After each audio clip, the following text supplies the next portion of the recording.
El Rei Pàixaro és una de les celebracions més antigues de Biar. N'estem orgullosos de la seva pervivència, perquè darrere d'aquesta festa hi ha una herència cultural molt valuosa que no hem perdut ni volem perdre per molt de temps que passe. Se'n coneixen referències del Rei Pàixaro des del segle XVI. Des d'aquell temps, Biar recorda cada any a un personatge històric, de qui la gent del poble volia fer burla, per venjar d'alguna manera els constants abusos de poder. No sabem si era el propi rei o algú que rondava en el seu nom per recaptar els impostos a la població. El que sí que sabem és que era un personatge molest i es representava amb una indumentària cridanera i un maquillatge grotesc.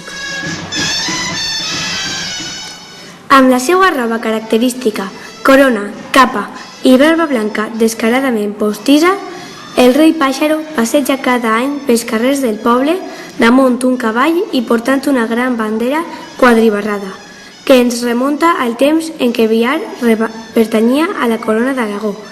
Mentre saluda a tot el món, dos bufons dansaires amb la seva particular vestimenta l'acompanyen en el seu recorregut i un seguici d'homes, torxes en mà, obrin i tanquen la comitiva. Són els fatxos, la moixeranga de les donsaires i altres tonades populars aporten l'element musical indispensable de la festa.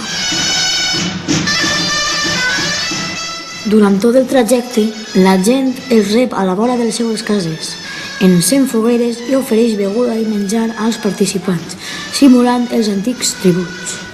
La cavalgada del Rei Pàixaro acaba amb un espectacular cordà, així que, entre música, foc i pólvora, se celebra una de les tradicions més antigues de Biar.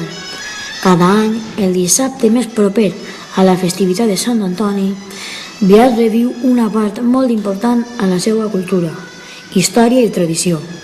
Cada any, Biar avança cap al futur sense oblidar el seu passat.